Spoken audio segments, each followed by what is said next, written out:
नमस्कार, times of Swaraj में आप सबों का स्वागत है और मैं हूं संतोष सिंह।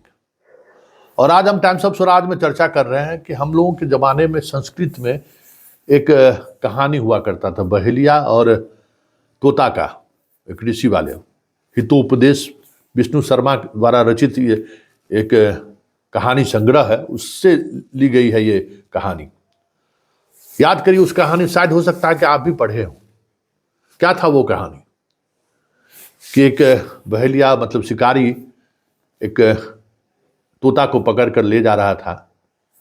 ऋषि जा रहे थे स्नान करने, उन्होंने देखा, उन्हें लगा कि बेच देगा, मार देगा। याचना करके उस बहेलिया से मतलब शिकारी से तोता को ले आए। तोता को खूब पढ़ाए लिखाए, उसको समझाए और कहे कि शिकारी आएगा, जाल बिछाएगा, दाना डालेगा, लोभ से उसमें फंसना नहीं। खूब ट्रेंड हो गया। और जब कभी शिकारी अब उधर आता था तो तोता बोलता रहता था। शिकारी को बड़ा असमंजस हो गया कि भाई अब तो तोता पढ़ लिया बहुत, तोता समझदार हो गया, अब कैसे फंसेगा। लेकिन कुछ उसके भी मन में आया, दाना डाल के जाल बिछा दिया। जैसे ही दाना डाला, जाल बिछाया, तोता उड़ के आया, उस पर बैठा, फंस गया। और फंसते हुए कह रहा है, शिकारी आएगा, जाल बिछाएगा, दाना डालेगा, लोभ से उसमें फंसना नहीं। ऋषि सो के जा रहे थे, सुनाई दिया, करे मेरा तोता कहाँ है। तो देखते हैं कि तोता वही जाल में फंसा हुआ है। मतलब इस कहानी का मतलब ये है कि रटने से ज्ञान नहीं होता है, समझने से ज्ञान होता है। अब बताइए कि ये कहानी हम आपको क्यों सुनाया। ये कहानी हम इसलिए सुना रहे हैं कि बिहार में शिक्षक बहाली के दौरान जो चीजें हो रही है उस पर गौर करो यार, समझे, इस बिहार के यूथ को, कि किस तरीके से तुमको उलझा कर रखे हुए हैं ये लोग। फर्स्ट टीआरई का रिजल्ट ठीक से नहीं निकाल पाया, पूरा सॉल्वर गैंग उसमें घुस गया। सारे नियम कानून को ताक पर रखकर बहाल किया, इधर से बहाल किया, उधर से बहाल किया, जो जहां मनमर्जी हुआ बहाल किया। वो अभी तक क्लियर नहीं हुआ, फिर दूसरा कर दिया। सब लोग लग गए दूसरा में।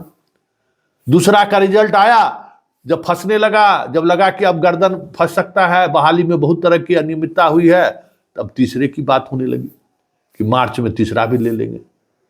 लेकिन इसके बावजूद भी चीजें संभल नहीं रहा है, तो पाठक जी अब चौथा का घोषणा कर दिए, करे लाखों शिक्षक का बहाली हम अगस्त में करेंगे, चिंता मत करो, तुम लोग पढ़ाई करो। ये जो प्रवृत्ति है, इस प्रवृत्ति को समझिए। पहले सुनिए कि पाठक कह क्या रहे हैं, उसके बाद हम इस प्रवृत्ति पर चर्चा कर रहे हैं कि ये प्रवृत्ति क्या है। ब्यूरोक्रेट किस तरीके से जनता को, छात्र को बेवकूफ बनाता है, उलझा कर रखता है। उसका ये तरीका है कि अपने बारे में सोचे ही नहीं, भेड़िया चाल चल दे। हम लाख गलती कर रहे हैं, हम लाख चीजों को दाएं बाएं कर रहे हैं, उस और ध्यान ही नहीं जाए। बस दूसरा गोल इसके सामने में रख दो, तीसरा गोल इसके सामने में रख दो, चौथा गोल इसके सामने में रख दो, पांचवा गोल सामने में रख दो। मतलब गोल में इस तरीके से उलझा कर रखना है बिहार के छात्रों को, उसके साथ क्या हो रहा है, उसके साथ क्या हुआ है और क्या होने वाला है वो याद ही नहीं रहे। बस लग जाए, करे परीक्षा होने वाला है, अगस्त में भी 1 लाख शिक्षक की बहाली होगी। लेकिन टीआरई 1, टीआरई 2 में जो हाल हुआ, जिस तरीके से बहाली की प्रक्रिया अपनाई गई, किस स्तर पर खेल हुआ। सारे पढ़ने वाले लड़के बाहर हैं, अधिकांश ऐसे लड़के जिन्हें आज स्कूल में होना चाहिए वो बाहर हैं। और ये सिलसिला बंद होने वाला नहीं है। जब इसी तरीके से आपको दिखाएगा, शब्दवाद दिखाएगा, आप उसमें लग जाएंगे। लेकिन फिर जो सेटिंग करने वाले लोग हैं, जो पैसे वाली खेल करने वाले लोग हैं, वो फिर कामयाब हो जाएगा। लेकिन चलिए पहले के पाठक का सुन लीजिए कि चौथे चरण में भी होने वाला है और किस तरीके से बहाली होने वाली है।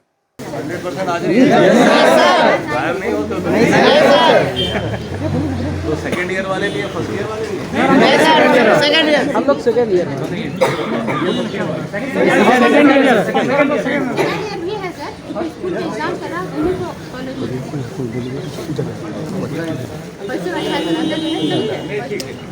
तो ये सेकंड ईयर और तुम लोग का रिजल्ट एग्जाम कब होने वाला है? मई में सर। मई में ना? Yes sir. हाँ, तो एग्जाम होगा अगस्त में चौथा राउंड भी होगा। सर ठीक है, सुनने में आ रही मार्च में एग्जाम होने वाली है। नहीं, मार्च में भी हो रहा है और अगस्त में भी होगा। ठीक है, उसमें भी 1 लाख टीचर की बहाली होगी, चिंता ना करो। Thank you sir.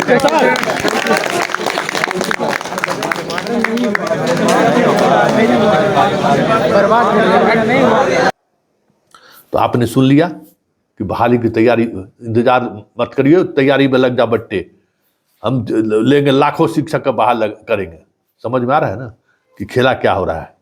ये खेला है कि जो नियोजित शिक्षक जो पहले से काम कर रहे हैं ना, उसको संकेत दे रहे हैं कि बेटा तोरा तुमको हम ट्रांसफर करेंगे, इधर उधर करेंगे, तुम छोड़ेगा तो फिर हम नए लड़कों को बहाल कर लेंगे।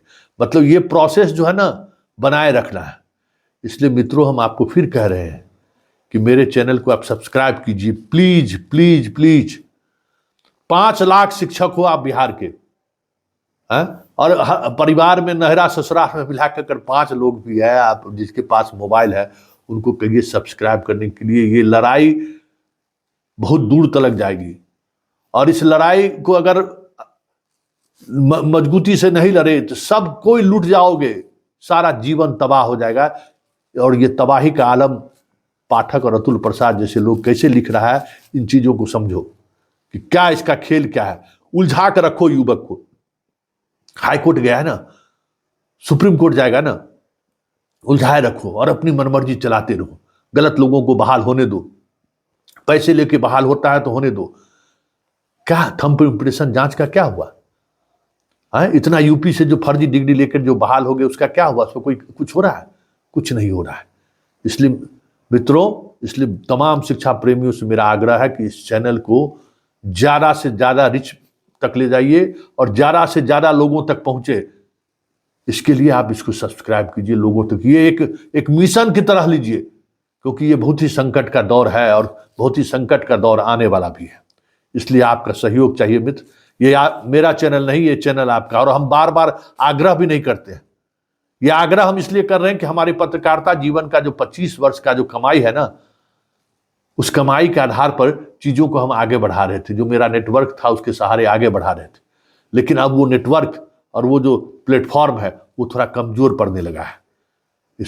इस वजह से आपका सहयोग चाहिए और आप मजबूती के साथ इस प्लेटफॉर्म को समझिए कि ये आपका एक कर्तव्य है कि टाइम्स ऑफ स्वराज को कैसे हम मजबूती प्रदान करें, कैसे आम लोगों तक पहुंचाएं। सब्सक्राइब कराइए, कोई पैसा थोड़ी लगता है, सब्सक्राइब कराइए। वो एक प्रेशर ग्रुप का काम करता है कि देखिए टाइम्स ऑफ स्वराज में लाखों लाख फॉलोअर्स हैं जो उनकी जो दबाव बना सकता है। सरकार किस चीज से डरती है? वोट से डरती है कि मेरा कहीं वोट न गड़बड़ा जाए। वोट कैसे गड़बड़ाता है? जब आवाज उठनी शुरू होती है। सारा सिस्टम, सारे मीडिया की जुबान को बंद कर रखा है सरकार ने। आपकी कोई खबर नहीं चला रही है। आपके की खबर चलाने वाले जो लोग हैं, या तो उन पर केस कर दिया गया है या फिर चुप हो गए, मैनेज हो गए। जो मुझे मौका मिला है, मुझे अभी तक हम बचे हुए हैं, तो उसका तो कम से कम आप इस्तेमाल करिए। सच तक तो पहुंचने दीजिए बच्चों तक कि देखिए किस तरीके से वो हितोपदेश की वो जो कहानी है, शिकारी आएगा, जाल बिछाएगा, दाना डालेगा, लोभ से फंसना नहीं, ये सब शिकारी है। समझ गए? और हम लोग उसी तरीके से भोले भाले कबूतर हैं, तोता हैं, जो बोलते कहते जरूर हैं कि देखिए हमारे साथ गड़बड़ी कर रहा है, लेकिन फिर भी हम उसके जाल में फंस जाते हैं।